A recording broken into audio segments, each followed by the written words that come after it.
Boa tarde a vocês que estão me ouvindo. Eu sou Roberto Rocha e eu vou ouvir aqui? Vai ouvir. Tá bom. Eu sou Roberto Rocha, sou médico assistente lá da unidade coronária dos infartados do INCOR, por isso fui convidado para vir para falar com vocês sobre infarto do miocárdio. E infarto é um tema, acho que bastante palpitante, né, para todos nós. Por que é um tema tão importante? Porque hoje em dia no Brasil, como um todo, já é a principal causa de mortalidade no Brasil e em todo o mundo. Então, é um tema que suscita bastante preocupação de todos nós, né? Acho que, como é do conhecimento de vocês, os pacientes com doença arterial coronária estável têm um ótimo prognóstico. E o prognóstico desses pacientes só se modifica quando se torna uma doença arterial coronária instável e o indivíduo passa então a evoluir ou com infarto com supra ou com uma síndrome coronária aguda sem supra desnível do segmento ST. Embora o infarto com supra hoje seja, dentro das síndromes coronárias, a menos frequente, é mais ou menos 40%, 1/3 a 40% de todas as síndromes coronárias agudas, ele é muito importante porque é ele que se associa à maior morbimortalidade da doença arterial coronária aguda. Então a gente está aqui para falar do fulcro, do principal problema que leva os pacientes à morte portadores de doença arterial coronária, que matam 1/3 dos indivíduos que apresentam infarto. Que fatores são importantes para transpor essa linha aí entre estável para instável? Essa pergunta é uma pergunta excelente, que merece até um... Eu vou repetir a pergunta. O que transforma uma doença arterial coronária estável em uma doença coronária instável, né? Então, essa é uma pergunta que vale um prêmio Nobel, né? Porque é uma pergunta ainda cuja real explicação, a explicação completa do que transforma uma placa estável em uma placa instável não existe. A gente sabe que existem alguns elementos contributórios, né? A gente sabe que por algum motivo, dentre eles, acredita-se que um processo inflamatório sistêmico, daí está envolvido, por exemplo, os processos infecciosos, né? Acho que é de conhecimento de vocês que durante muitos anos se estudou se um processo infeccioso agudo poderia levar um indivíduo a apresentar uma síndrome coronária aguda. Então, o que parece é que alguns fatores alteram a característica da placa. A placa não é uma estrutura adinâmica, estável, que fica o tempo inteiro igual. Não, ela interage com a luz vascular, com a sua parede, de tal maneira que ela recebe informações e muda as características dela. De repente começa um processo inflamatório dentro da placa que acaba criando algumas características comuns, como por exemplo, a capa fibrosa da placa começa a se adelgaçar. E aí a força hemodinâmica do sangue que passa por ali, né, ele acaba na porção distal da placa causando uma rotura dessa placa. Então, por exemplo, vocês todos já ouviram falar do quê? Dos indivíduos que infartam quando estão nervosos, dos indivíduos que infartam, aqueles estudos todos que foram feitos, inclusive no Brasil, na Copa do Mundo, para saber se os indivíduos infartam mais ou menos, infartam mais. Por quê? Porque essas placas chamadas de suscetíveis, que sofreram esse processo de transformação, sob a ação de um estresse hemodinâmico, causado pelo estresse psíquico ou físico, às vezes, do indivíduo que está jogando bola, essa placa se rompe, forma-se coágulo e o indivíduo desenvolve um infarto agudo do miocárdio. Então, é mais ou menos esse processo que envolve a síndrome coronária aguda, em maior ou menor intensidade. A definição de placa estável e instável, como é que você pode quantificar isso? Em relação a quê? Em relação ao momento. Tem uma placa, sabidamente. Ela é estável ou ela é instável? Ela é mais suscetível ou menos suscetível? Ele está perguntando o que define uma placa como estável, uma placa como instável.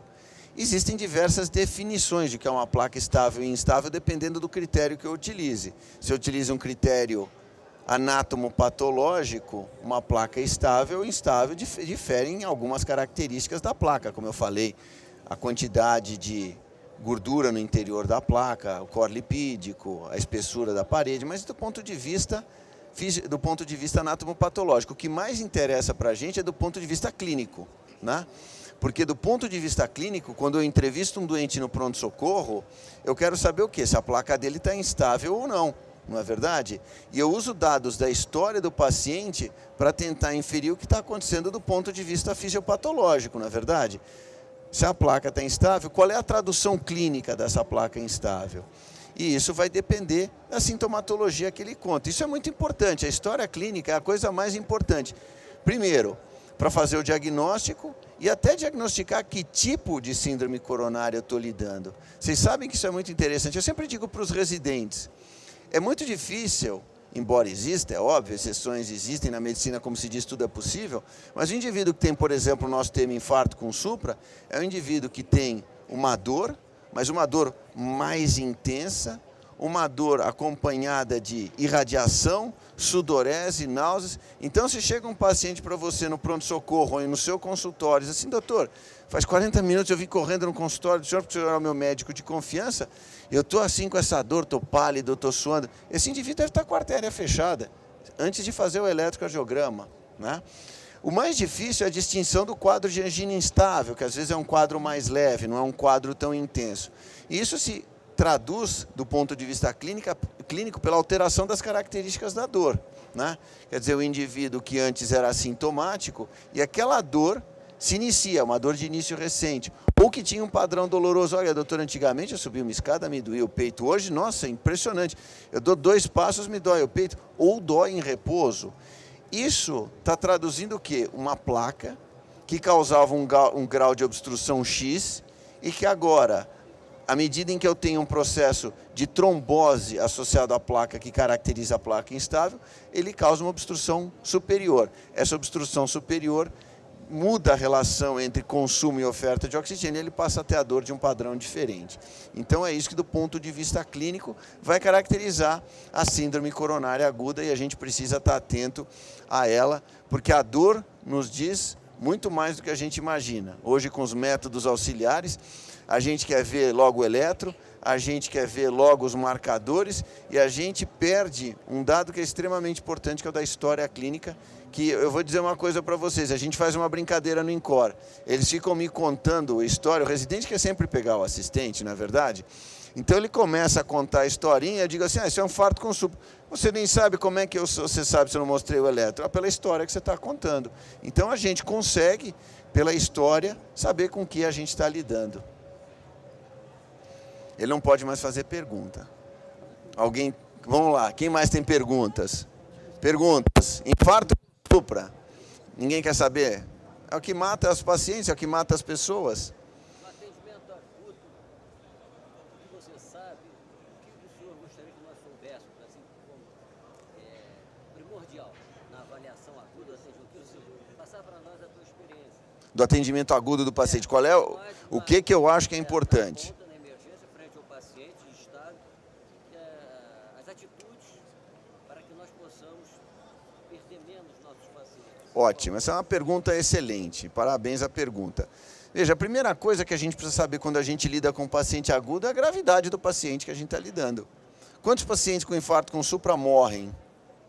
1 em cada 3. Então, se um de vocês, um de nós aqui, começar a ter dor no peito, começar a suar frio e a artéria da gente estiver ocluída, a gente tem 1/3 de chance de morrer. Então, a gente está lidando com a condição mais grave de todas que a gente tem na medicina. É uma condição que leva à morte súbita como nenhuma outra. Então, a primeira coisa é a gente ter consciência da gravidade, porque quando a gente tem consciência da gravidade, a gente toma as medidas compatíveis com essa gravidade. E o que a gente vê de muito engano na unidade, trabalhando há 15, 20 anos na unidade do INCOR, é que muitas vezes a gravidade é desprezada. Ah, não, espera aí um pouquinho, vamos ver se o senhor melhora, vamos dar um nitrato embaixo da língua, ver se o senhor melhora, vamos fazer um eletro, vamos colher um marcador. A gente precisa saber que a gente está lidando com uma condição extremamente grave. Depois que a gente sabe que a gente está lidando com uma condição extremamente grave, o diagnóstico é a coisa mais importante. Então, o eletrocardiograma, os dados da história clínica, são extremamente importantes. E muitas vezes, eu falo isso para os residentes, todo mundo sabe que no infarto com supra a conduta é a conduta de reperfusão e perde uma noção importante, que é a noção da gravidade do infarto com supra que eu estou lidando. Existem infartos com supradesnível de gravidades diferentes. Eu posso ter um infarto que envolve uma coronária direita distal, ou posso ter um infarto que envolve uma descendente anterior no ósteo, e que são de gravidade completamente diferentes. Portanto, na hora que eu vejo uma DA ocluída no ósteo, eu imagino pelo eletrocardiograma, por um supradesnível anterior extenso, que eu tenho um infarto anterior grave, eu tenho que tomar uma medida muito mais grave nesse paciente. Então, uma coisa que eu acho extremamente importante é a estratificação do risco no infarto com supra, que muitas vezes passa despercebido. Infarto com supra igual a reperfusão. Vamos tentar reperfundir esse paciente, mas não sabe se é um infarto que envolve uma CD distal ou uma DA proximal, por exemplo. E a partir daí o tratamento, né? Existem algumas formas de tratamento que devem ser iniciadas precocemente, que a gente não precisa esperar que o indivíduo chegue no momento da reperfusão. Então, por exemplo, a administração de aspirina é essencial nesses pacientes. A administração de clopidogrel, hoje em dia, eu não vejo por que deixar que o paciente espere até o momento do cateterismo, haja vista que o paciente vai se submeter ao cateterismo ou fibrinólise. Em ambos os casos existe indicação, tá certo? Então eu acho que essas são medidas que são importantes, e a partir daí tentar que o indivíduo restabeleça o fluxo coronário da forma mais rápida possível. Se por agentes fibrinolíticos, muito bem. Se por angioplastia primária, melhor ainda. A maioria dos centros não tem isso, né? A gente estava numa sessão agora, uma sessão conjunta do American College da Sociedade Brasileira com o American College. Vocês provavelmente não estavam lá, não tiveram a possibilidade de ver. A gente fala coisas que parecem bobagem, né? Isso aí é bobagem, todo mundo sabe que tem que reperfundir. Na cidade de Belo Horizonte, 65% dos pacientes não são reperfundidos. 65%? Eu pergunto, estamos fazendo um bom trabalho? Não. Veja, ninguém está aqui dizendo que a gente precisa saber se existe uma interação entre o clopidogrel e os inibidores da bomba de próton, do estudo Cogent. A gente não está falando nada disso, a gente está falando um conhecimento mais básico e primário, que é infarto com supra, que é a entidade que mais mata nesse país, associada a um ótimo prognóstico numa cidade como Belo Horizonte, extremamente avançada, uma cidade das maiores do país. 65% dos pacientes não recebem nenhum tipo de tratamento de reperfusão. Alguma coisa precisa ser feita nesse sentido. Alguma coisa nós precisamos fazer. Não dá para continuar do jeito que está. E pior ainda, e os registros nossos? De onde o senhor é? O que acontece no Rio de Janeiro em termos de tratamento de infarto? Não sabe, está melhorando. Está melhorando. Isso é intuitivo. Nós não temos nem registro para saber o que está acontecendo no nosso país. Qual é a sua cidade? O que está acontecendo em Salvador? Não sabe. Não sei. Nem em São Paulo também sei o que está acontecendo exatamente em São Paulo.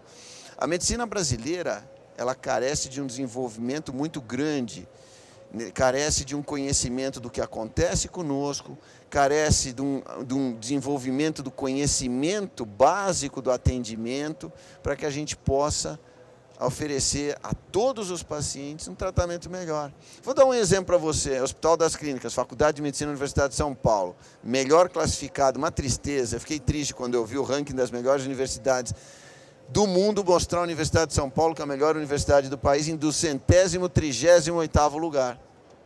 Atrás de universidades no Egito, atrás de universidades. Isso é o Brasil. Infelizmente, a gente ouve que a cardiologia brasileira não perde para nenhuma do mundo, não é verdade? Não sei se isso é verdade. E o que a gente vê? A gente vê uma paciente de 90 anos chegar no Hospital das Clínicas e demorar 4 horas para ser transferida para o INCOR de 90 anos de idade. Não pode. Não pode. Veja, a fibrinólise pré-hospitalar é uma opção excelente terapêutica, né? Quer dizer, veja, ninguém duvida mais da superioridade da angioplastia sobre a fibrinólise. Mas existe a questão temporal.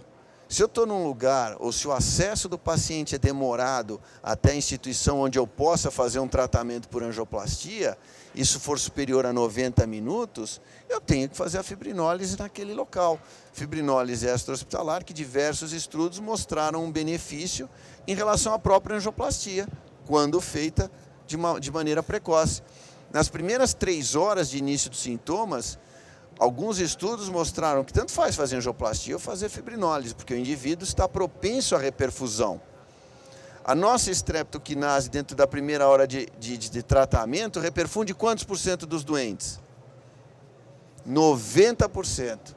Então a gente não está muito bem. Se eu conseguir chegar ao paciente rápido, um cara que tem 1/3 de chance de morrer, morre na rua, morre de arritmias, eu trago, levo, administro estreptoquinase. Hoje nós temos agentes fibrinolíticos superiores. Eu estou dizendo para não ir muito longe, não estou falando de administrar tenecteplase para o paciente. Mas a gente pode conseguir ótimos resultados com a estreptoquinase dada em casa, dada numa ambulância. Transmissão à distância, né? O cara faz o eletro do indivíduo, faz a teletransmissão dessa informação, o médico no hospital lê e diz assim, isso é um infarto, pode fazer isso, veja se tem contraindicações e faz a trombólise. É o futuro, eu acho, isso daí. A sua pergunta é muito importante, porque ela é o futuro que vai poder reduzir o nosso tratamento. Mas será que no Brasil isso ainda é o mais importante? Talvez não seja, talvez seja o paciente que chega no hospital ser atendido bem. Ser atendido por um médico que saiba. Contar um caso triste que aconteceu comigo lá no Incor. Tio da minha esposa estava vindo para São Paulo, teve dor no peito. Chegou, foi num hospital próximo porque disse assim, estou tendo um infarto, eu não tenho dúvida, eu já li, isso é um infarto. Chegou num hospital da periferia, falou, doutor, estou tendo um infarto. Fizeram um eletro. Era um infarto de parede inferior com bradicardia associada ao infarto. Disseram, olha, infarto eu não sei se o senhor está tendo, é que o senhor está com o coração batendo muito lentamente. O senhor fica aí, que nós vamos colher um exame de sangue e quando nós tivermos o resultado, nós vamos tratar do senhor. Aí ele falou assim, tá bom, estou na mão de um médico, deve estar sendo bem tratado. Depois de 3, 4 horas, olha, o senhor não está tendo infarto, o senhor achou, mas não está, o marcador está normal. Claro, fazia 15 minutos, meia hora que ele tinha tido dor. Aí chegou uma médica plantonista na troca de plantão e falou, não, mas espera aí, pode ser que não tivesse tempo hábil. Vamos colher um outro e a gente espera mais 6 horas para ver o resultado. Infarto de parede inferior com bloqueio atrioventricular. Em volta, pode até ser normal, mas eu estou dizendo um caso. Então eu pergunto a você, será que a dúvida é o atendimento extra-hospitalar? Eu acho que talvez não, talvez seja a formação geral de uma doença que mais mata. Não estou falando de, sei lá, de uma coisa que não tem importância, estou falando da doença que mais mata, pois não.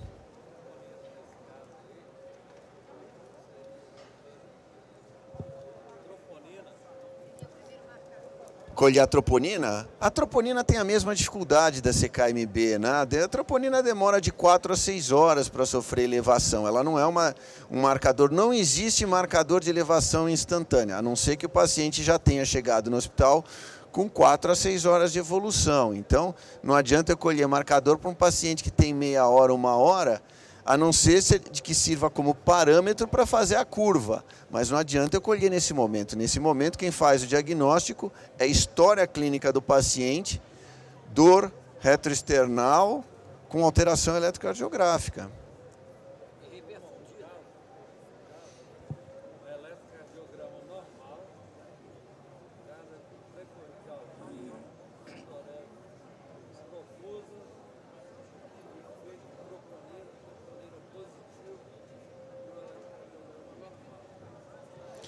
Bom, então ele está perguntando de um paciente que tem dor típica, com troponina elevada e eletrocardiograma normal. Veja, a gente pode criar casos, múltiplos casos, mas gostaria de dizer que esse caso é muito raro, né? Que esse caso não faz parte da prática da gente. Porque a imensa maioria dos pacientes tem algum tipo de alteração eletrocardiográfica.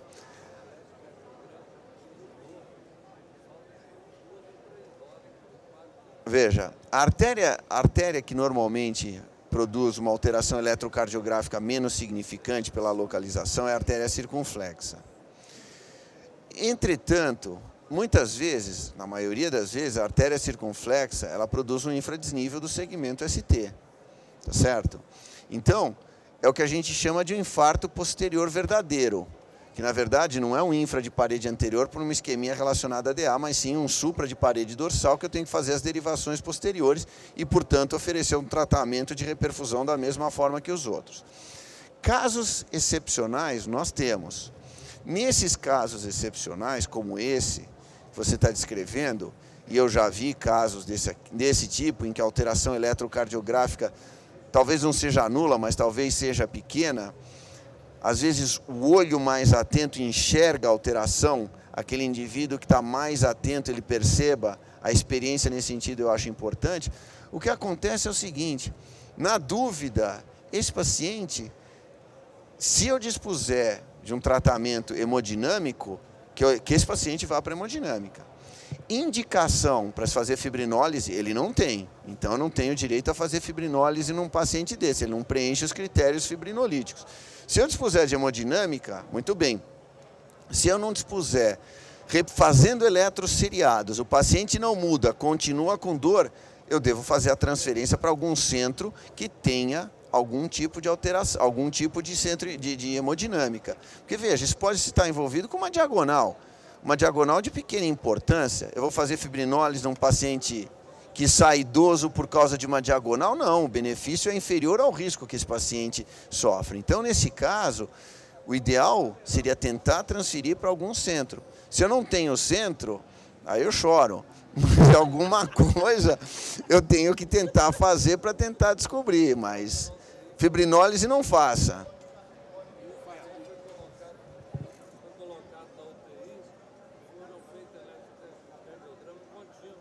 Certo.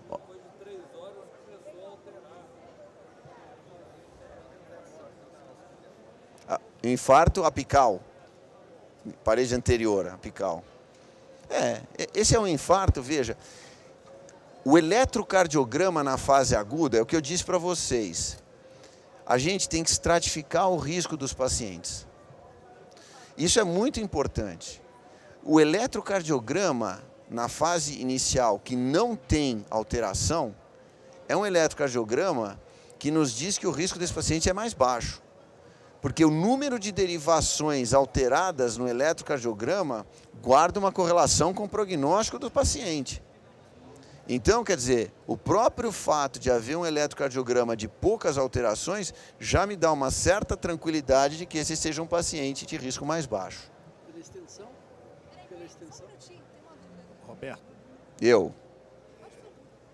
Você já teve algum caso de pacientes com poucos sintomas, assintomático praticamente, por algum motivo foi dosada a CKMB deles e eles estavam com CKMB bastante aumentada, mas é porque tem uma CKMB, acho que esqueci o nome, se é gigante ou se ela é grande, ou bola, como é que chama, e que está inclusive relacionado com doenças paraneoplásicas. Você já teve casos disso? Você já ouviu falar sobre isso? Já ouvi para falar sobre isso e já inclusive fizemos diagnóstico da macroquinase, quer dizer, quando o indivíduo tem elevações não verdadeiras da CKMB pelo próprio método de medida. Isso sim, isso existe. Isso existe.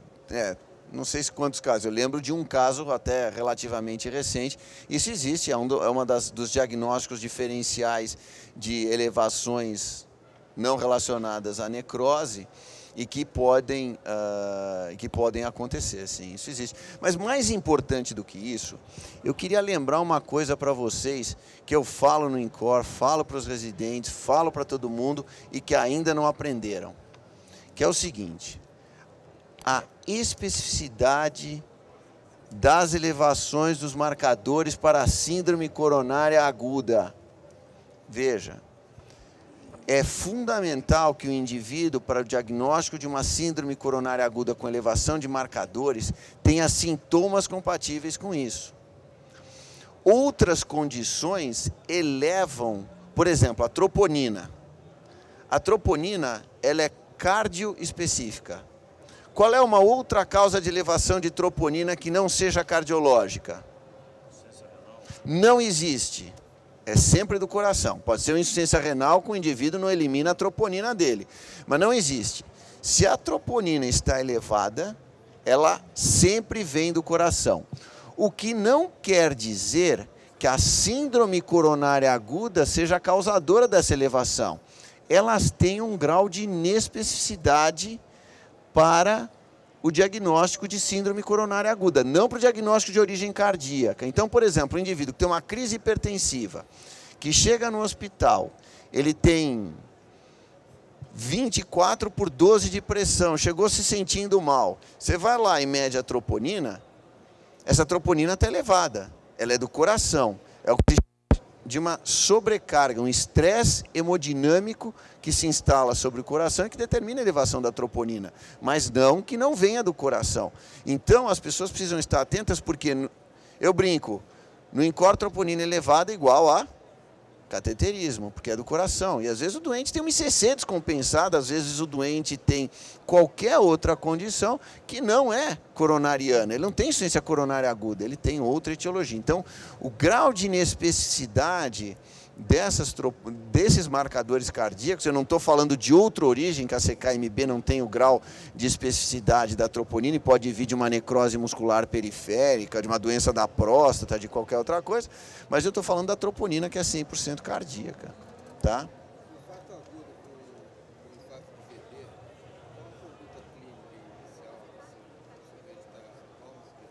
Infarto agudo com acometimento de ventrículo direito, o que fazer? Então, uma parte do infarto agudo com acometimento de ventrículo direito, ele tem uma evolução clínica de não acometimento do ventrículo direito. Quer dizer, um grupo, mais ou menos 1/3 só dos pacientes que têm acometimento eletrocardiográfico de ventrículo direito é que vão desenvolver sintomas de ventrículo direito, né? Então, o fato é que 1/3, 2/3 você não vai ter que se preocupar com esses pacientes. Eu acho que nesses 2/3 de paciente, você tem que tomar medidas profiláticas para evitar de gerar um infarto de VD. Então, usar nitratos, esse tipo de coisa, a gente sempre tem que tomar um certo cuidado nesses pacientes.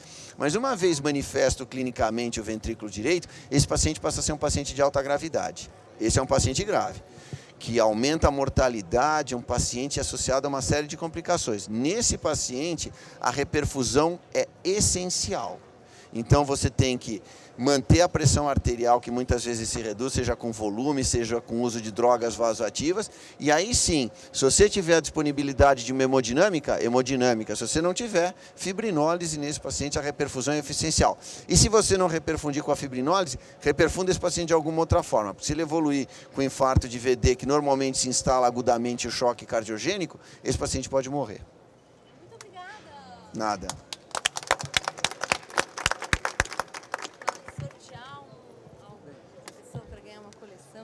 Quem quer ganhar?